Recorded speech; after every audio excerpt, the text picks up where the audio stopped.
I'm Kate, and I'm 58 years old. I work as a neurologist at a university hospital in France. Since my daughter is on a short study trip to America, I decided to take a long break. How many years has it been? Visiting the university hospital, where I used to work, brings back both happy and sad memories. While sitting at the café terrace I used to visit during breaks, drinking coffee, I realized that 18 years have passed.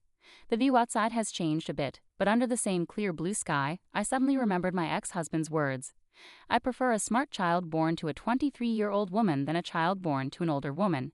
His unexpected words left me shocked. What do you mean by that? It's obvious. As a doctor, you know the risks of older pregnancies, right? Your statement isn't about maternal health or childbirth itself exactly. It's about the child's abilities. Why are you bringing this up now? You knew this from the start, didn't you? That's why we pursued fertility treatments. Well, that's true. I did want a child then. But things have changed. I don't understand. I truly didn't understand. As a doctor couple, me, a neurologist, and him, a plastic surgeon, we struggled with infertility for 2 years. Finally, at age 40, we conceived through fertility treatments. When I got pregnant, Noah, my ex-husband, was thrilled and became very protective until we reached a stable stage in the pregnancy. Friends, colleagues, and family joked that the real challenge would come after the baby was born. We were so happy, but within a few months, Noah said those shocking words. Did you really not realize? Huh? Didn't notice what? I was aware of what was happening outside the house. There was no way I hadn't noticed, but there was also the reality of our growing family. A few months later, I began to think, this can't continue. I struggled to gather my courage, staying up late to wait for Noah to return home, trying to start a conversation many times. And on that day, I waited again. Welcome back. Oh, you're awake. Yeah, I wanted to talk.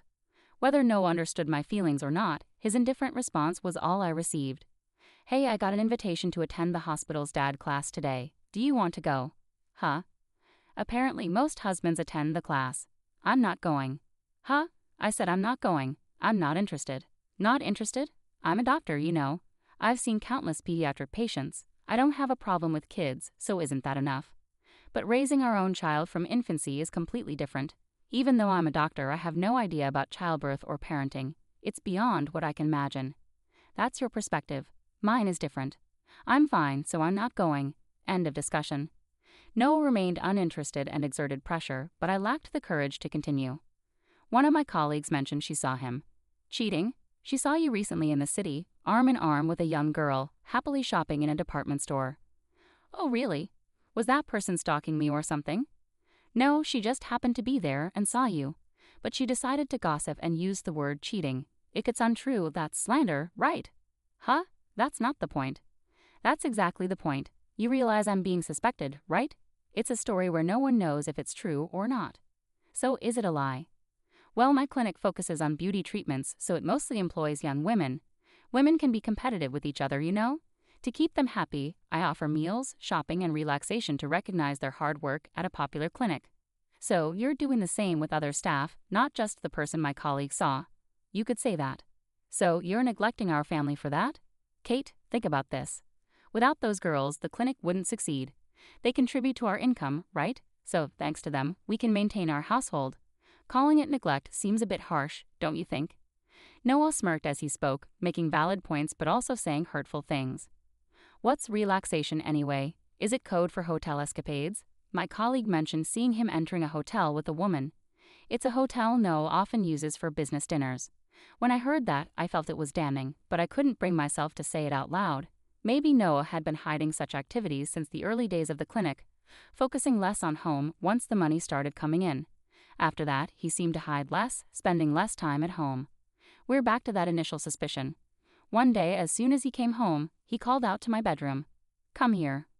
I opened the door to find a flashy young woman sitting on the sofa, smiling faintly. Ah, is she the woman my colleague mentioned? My muttering caught Noah's attention immediately.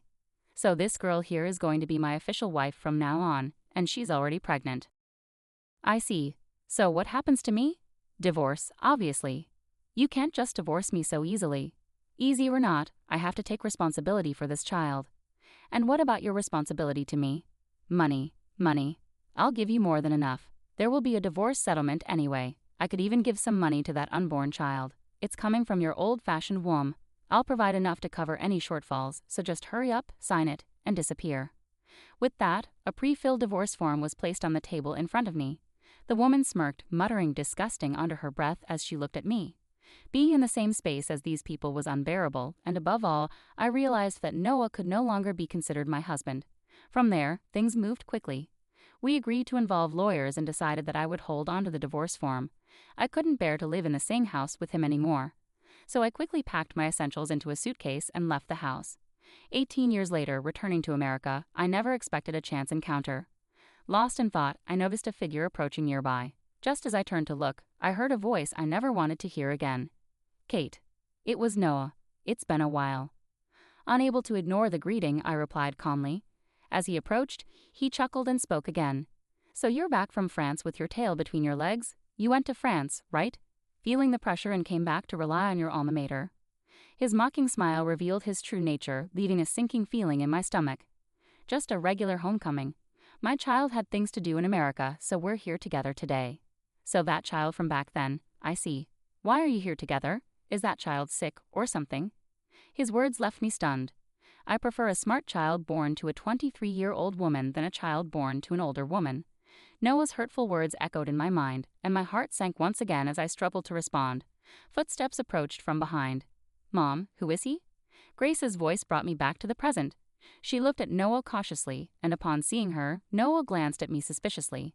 Smirking, I said to him, "This is Grace, my daughter, and biologically, yours too." My words left Noah wide-eyed in shock. It wasn't surprising. Grace was tall, beautiful, and carried herself with elegance. Plus, if Noah had been keeping tabs, he might have heard the rumors about her. Carefully choosing his words, Noah asked me, "Wait, could she be Grace from the surgical research lab?" Bingo, Grace is here for a temporary stint in the surgical research lab. Noah was speechless, and I couldn't help but laugh. The child he had abandoned before birth had grown into an exceptional medical student after 18 years. Moreover, Noah had assumed that a child born from an older pregnancy would be less capable or have health issues. He could never have imagined that she would become such a talented young woman. Surprised, aren't you? The woman you discarded, who you used to criticize about her age during pregnancy, has turned out like this. And Grace is even skipping grades. She's a second-year medical student at just 18. She's already graduated from university. I couldn't help but smile at Noah's clueless reaction. Don't you know about the education system in France? Shut up. With all your knowledge, I thought you'd be aware. Noah reluctantly apologized, biting his lip. His pride was immense. Even in our marriage, he would bristle at any criticism from me. Now approaching 60, it seemed little had changed. Quietly, I continued, Grace graduated from high school at 15 and college at 17. She's worked so hard, despite me being a single parent. She's an exceptional daughter, both inside and out. She's my pride and joy. I beamed proudly, but Noah, clearly frustrated, threw out a statement that demanded attention. You must have used your authority as a doctor to pull strings, right? Maybe you're even a professor over there. With that kind of power, you could manipulate anything. High school, college, even medical school. But don't think I'm like you. Is that so? Is that your version? Sending your child to low-ranking high schools, struggling to get into any university, let alone dental school. You probably managed to finagle your child into some countryside medical school, right? How did you find out? I ran into someone who knew you from junior high and high school. Heard quite a bit. Caught off guard, Noah seemed desperate to know who it was. Who was it? He asked eagerly, almost childlike. Annoyed, I ignored him and took a sip of the coffee in front of me. Its familiar taste eased my troubled heart a little. One of the hospitals affiliated with the university where Grace was accepted is managed by an American. He seemed eager for me to start working at the university hospital right away, but I was pregnant at the time. So he suggested I teach at the university and work part-time at the clinic. It turns out he knew about my situation and asked about Noah. I didn't know him personally, but he mentioned hearing about me and my husband. I've heard rumors too about how being wealthy lets you push people around or play games with others. Noah's family were countryside landowners, wealthy and influential. As an only child, he fit the stereotype of a typical rich kid who could do as he pleased. Who told you all this? Tell me. It doesn't matter who it was. Your reputation precedes you, right? Your behavior has been talked about among your peers and acquaintances, who said it doesn't change the truth. To silence him from further protests, I added firmly, that person warned me that I was being used. At first, I didn't understand, but after listening carefully, it all became clear. You, coming from the countryside, and me, living in the city. When we first met at our new workplace, I didn't know anything about your background. That ignorance was convenient for you, wasn't it? So you figured it out. Yeah, that's right. We were both new at work, and I had just moved from the countryside where no one knew me. You, being new too, didn't know about my troubled past or my character. You were convenient for me. What's wrong with that? Finally, Noah admitted it, and I confronted him directly. But that's not all, is it? Huh? You wanted a talented child, a child who could compensate for your own insecurities, right? So you wanted me. No, you wanted my position in genetics, didn't you? You desired my successful career in genetics, which are the opposite of yours, didn't you? What do you mean by opposite? Don't say foolish things in front of the child. No, you shouldn't speak that way in front of our child. Even after admitting everything, he tried to protect his pride. His petty behavior disgusted me. Don't worry, Grace knows everything. Huh, everything. Everything, including how you abandoned both Grace and me in pursuit of your ideal child, and your entire history. What? Did you spill everything? I simply stated the truth, how you disappeared before Grace was born. Trying to deceive Grace, who is so perceptive, won't work. I don't understand, Noah's voice echoed loudly in the quiet café terrace. Then Grace, who had been silent until then, spoke up. Don't you think it's pathetic? Huh? I'm asking, don't you think it's pathetic? Why should I care what you think, you little brat? Even to someone you see as a brat, your actions are pathetic. Noah was clearly taken aback by his daughter's words. He clenched his teeth, face turning red with embarrassment. Grace continued, observing him calmly. As my mother said, I know everything. Not just about the past, but also about what's happening now. Huh? I never expected you to beg the professor who's looking after me. I also heard the clinic went bankrupt. What? Due to repeated failures in plastic surgeries, a decline in customers, embezzlement, and failed investments. It probably all began 18 years ago. How dare you say such things?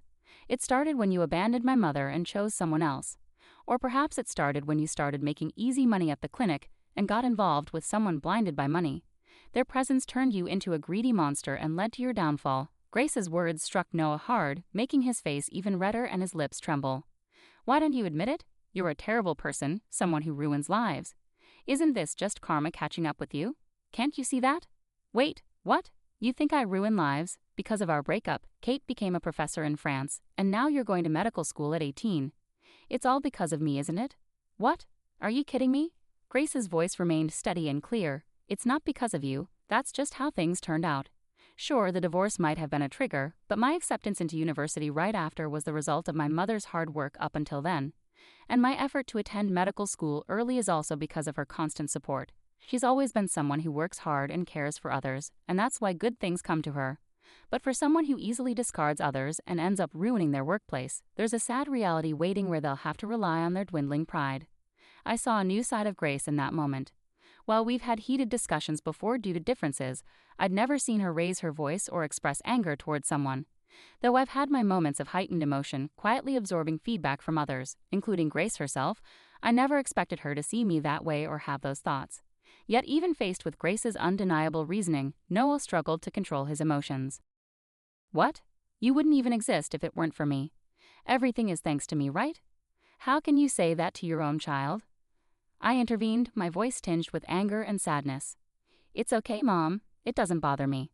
I'm grateful for being born, but technically, it's thanks to my grandparents who supported you all those years. Noah clearly hadn't expected his parents to be brought into the discussion. He froze, his expression stunned. I kept in touch with your parents even after we separated, and they've shown concern for Grace. But you wouldn't know that because you cut ties with them after our divorce. What? You're still in contact with my parents? Did you manipulate them against me to gain allies? No, Noah.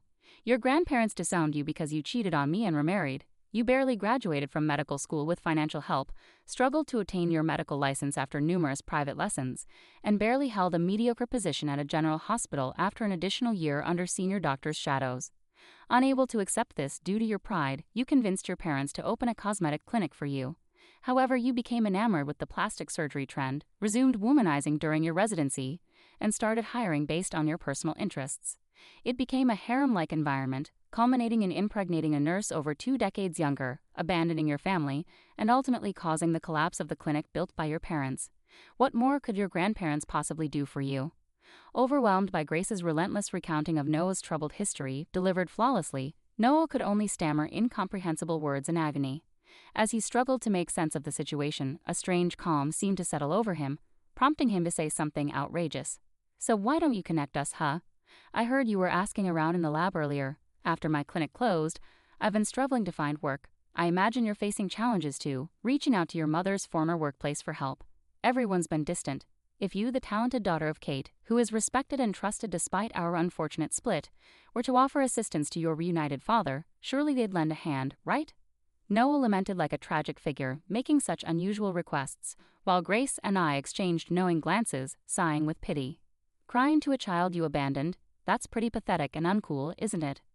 Shut up. You don't know anything about me. I don't know, don't want to know, and have no interest in knowing. I have no interest in someone who, despite being a doctor, lacks empathy, only thinks of themselves, and ends up causing medical mishaps. And it's quite odd to come seeking sympathy from Grace. Don't you have a talented child at home? Ask them for help. Mine is impossible. I only managed to get her into a decent private women's college through connections and money. Ha, you solved it with money again, just like always. Money can fix anything for you. Noah, stirred up by his past being brought up, retorted with a red face. But fundamentally, things shouldn't be solved with money. It's wrong to decide someone's fate with money. Sometimes even money can't fix things, you know. Did you know that one of the victims of your medical mishaps was a relative of my professor? I believe it was my mentor, Professor Ted's niece. She had surgery at your clinic, and there were complications with her facial muscles. Could it be that there are issues that money couldn't solve? It seems like you closed the clinic to avoid dealing with inconvenient cases that money couldn't fix, huh? But you know, people in the medical field are connected in various ways. Like me, I've ended up connecting with your colleagues and friends. Whether my words were getting through to him or not, Noah's face turned pale, and he started sweating profusely, freezing in place with trembling eyeballs. It's okay, Noah. Everything will unfold just as you fear. Are you so scared that you can't even speak? This is your mess to deal with now. You never cared about anyone else's well-being for your own gain, right? Just try to keep that dark spirit of yours in check, at least. Wait, am I really? Won't someone eventually come for you? You seem so focused on securing your job that you haven't noticed. You're kidding, right? This can't be some made-up story. You won't need to look for work anymore. Even if you manage to find something, you won't be able to work anyway. Haha, you're delusional. If that's what you believe, then so be it. Enjoy your time with your family for now. With those final words, I gently touched Grace's arm, signaling it was time to go. Grace returned the touch with a soft smile. After about 2 months of intense medical studies in America, she returned to France. America was amazing. The food was delicious, people were kind, professors and seniors were respectful, and the discussions were fascinating. I might consider returning to America in the future. Grace seemed to have gained new perspectives and emotions from her deep immersion in American culture during her study abroad, unlike her occasional visits before. That's great to hear. Let me know if you need anything. I should also thank the professors. Sure, I'll keep that in mind, Grace replied, wrinkling her nose at a sweet French juice she hadn't tasted in a while. Oh, by the way, did he get caught? Yay. During Grace's time studying abroad, Noah was arrested. The scandal surrounding his failed cosmetic clinic, which resulted in multiple medical mishaps involving staff members, dominated headlines on American news and variety shows daily. Grace must have been aware of it all. Grace returned from her studies with unexpected outcomes. Now 18, she has always been mature and hardworking. While utilizing one's talents is crucial, as someone with over 30 years of medical experience, I deeply believe that medicine must be practiced with compassion. Medicine is about improving lives, and people are at the heart of it all. In the coming years, Grace is bound to grow significantly as a person.